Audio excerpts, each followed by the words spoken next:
Lieutenant Governor, this has been kind of a long time coming. Why the delay, do you think?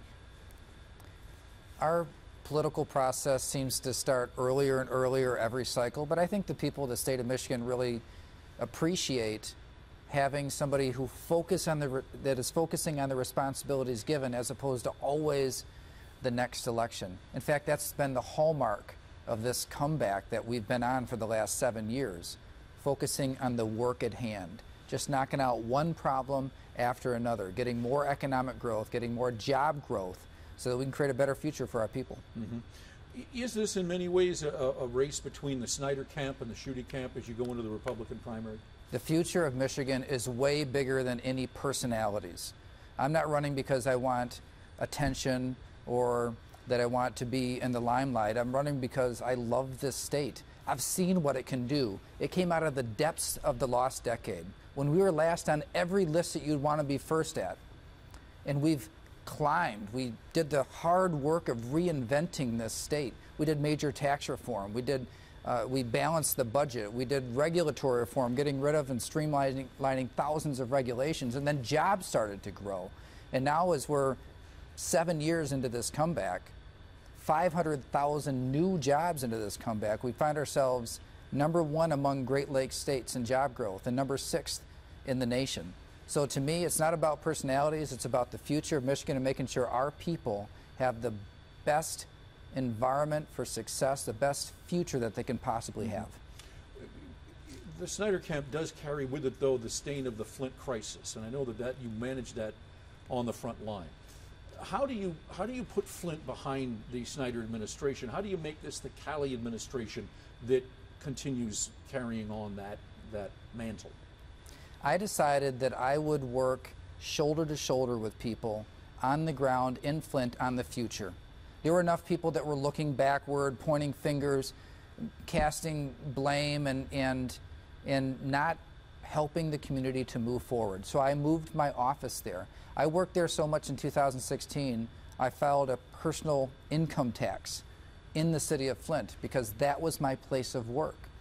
It was education, nutrition, healthcare, infrastructure, economic development, all the things that city needs in order to have a brighter tomorrow than they had yesterday. I've really come to love that city, but that's a distinction in styles and leadership. I roll my sleeves up and work shoulder to shoulder with people on the future, whereas our political system and most people involved in it, they tend to look backward all the time and just point fingers and have arguments. We need real solutions. Mm-hmm. Talk a little bit about the race that shapes up with the Attorney General. He is a vastly different kind of politician than you, I'm guessing, in this instance. The question before our people is about whether or not we want to continue with the type of direction that Michigan has been on. This comeback where we have created 500,000 new jobs in just the last 7 years, where we now see talent coming back to our state. Did you know that we are the #1 state among the Great Lakes states in inbound migration of people with 4-year degrees? We're also growing again in 25 to 34-year-olds. That demographic is really important for our future. And so the question before the people of the state of Michigan is, do we want to continue this job growth, this economic growth? Do we want to continue this direction of creating a brighter future where Michigan takes the strong foundation that we've laid to the next level? And I will not rest until Michigan is the most prosperous state in all of the nation. In terms of the head-to-head battle with Mr. Schuette, might you suggest then that he may not be capable of continuing the job growth? There is a clear choice before voters between a record of leading and driving major tax cuts, which I have done, 2 major and historic tax cuts, improving the business climate for job growth and job creation. We went from 40th to 12th in business climate, 49th to 8th when it comes to our corporate tax ranking. And with it came jobs. #1 in job creation in the Great Lakes state and #6 across the nation.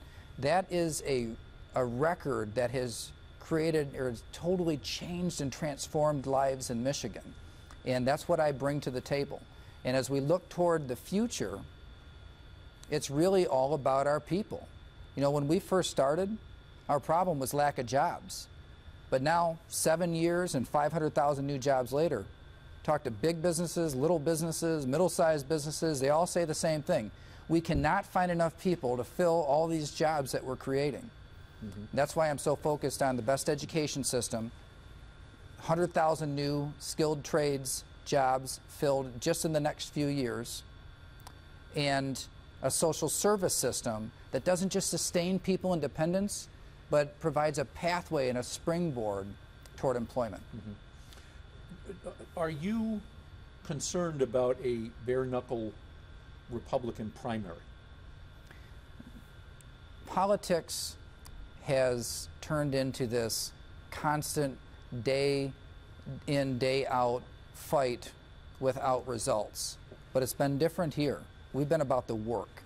And I think that's another choice that is between that lies before the people of our state.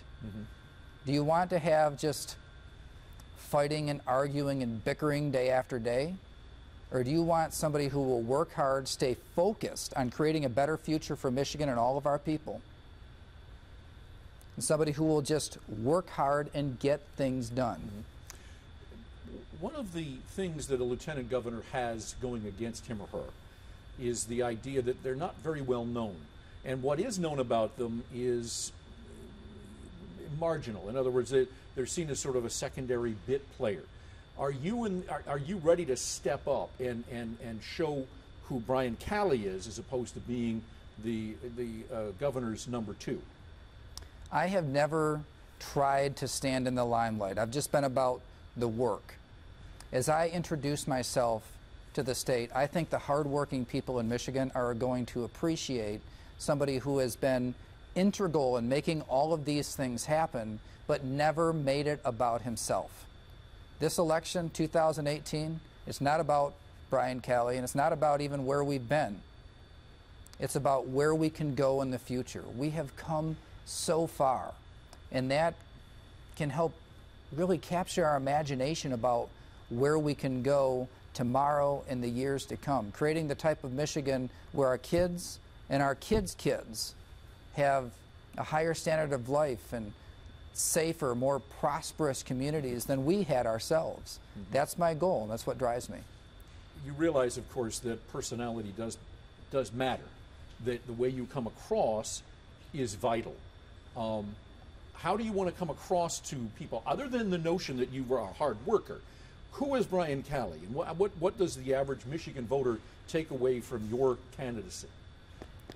One thing I hope people will see is a sincerity in just trying to build the type of Michigan where everybody has an opportunity to be successful. We have enough plastic, veneer, soundbite spewing politicians out there.